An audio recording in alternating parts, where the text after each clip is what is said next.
Let's head to the Uncommon Grounds Coffee House in Saratoga Springs, New York, where a conversation is brewing. Leading the discussion is Keep It Green's environmental journalist, Dale Willman. Let's listen in.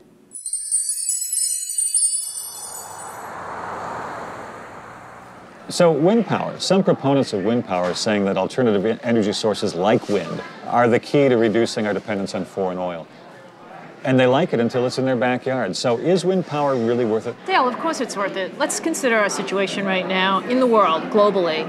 What's one of the biggest concerns? We're having an energy crisis. Where is this energy going to come from? We have nuclear power, that could be provided source. Well, we all know what that ends up doing. Hazardous waste, radioactive waste. We also have coal, oil, fossil fuels typically that we use, and gas.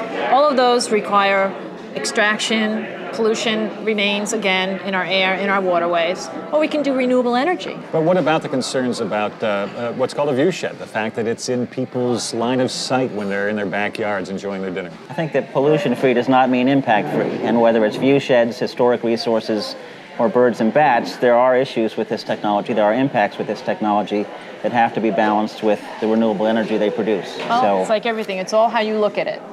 People don't like the way they look, but I like the way they produce energy, and that's because it's clean power. This is a brand new technology on the national and state landscape, and I think legislation is needed to bring siting standards and siting guidelines to what is, in effect, an industrial industry on the rural landscape. I guess the question I have is we focus on wind power. The truth of the matter is Americans use 5 times more power than people all around the globe.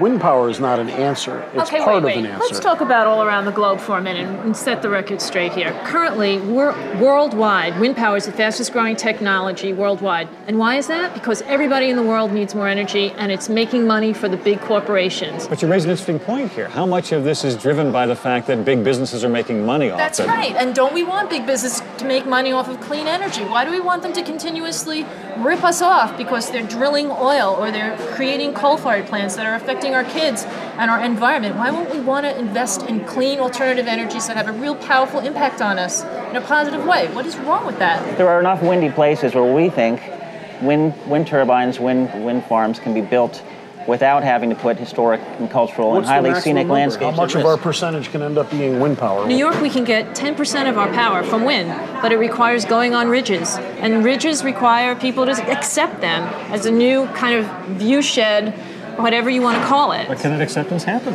Well, I think there are communities that have, and projects in New York State that have been cited without controversy. However, there are controversies at certain sites where there's a density or significance of historic and cultural and scenic resources, and I guess the developers and the state agencies that are supervising this whole rush of technology need to do a better job of identifying where those conflicts exist and avoid them. One of the huge issues for people is they're afraid it's going to really hurt their property values. That's a very legitimate complaint because it's your house. You don't want to have your little nest egg destroyed by wind turbines. But the facts are absolutely showing that property values are not being affected by wind turbines. In fact, the property value effects have increased in places where people are finding that their taxes are being lessened because of wind turbines that are creating an economic boom in low-income areas and rural communities. They're saving farms. There's plenty of debate as to whether the studies the industry has produced about property values are really adequate in size and scope. And wind energy should not be a substitute for a failed rural development policy in New York State or beyond.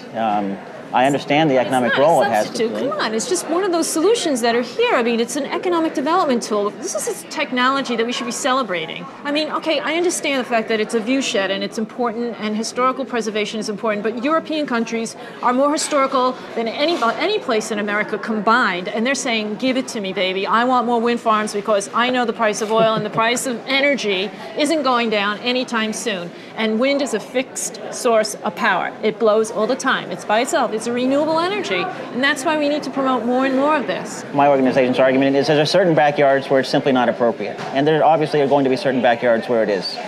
So let's get it right. Let's get the siting right here in New York. So it seems we can agree that wind power is definitely part of the solution, and the big issue is where we're going to put it and why. So thanks for coming out, you guys. Enjoyed the conversation. More power to you.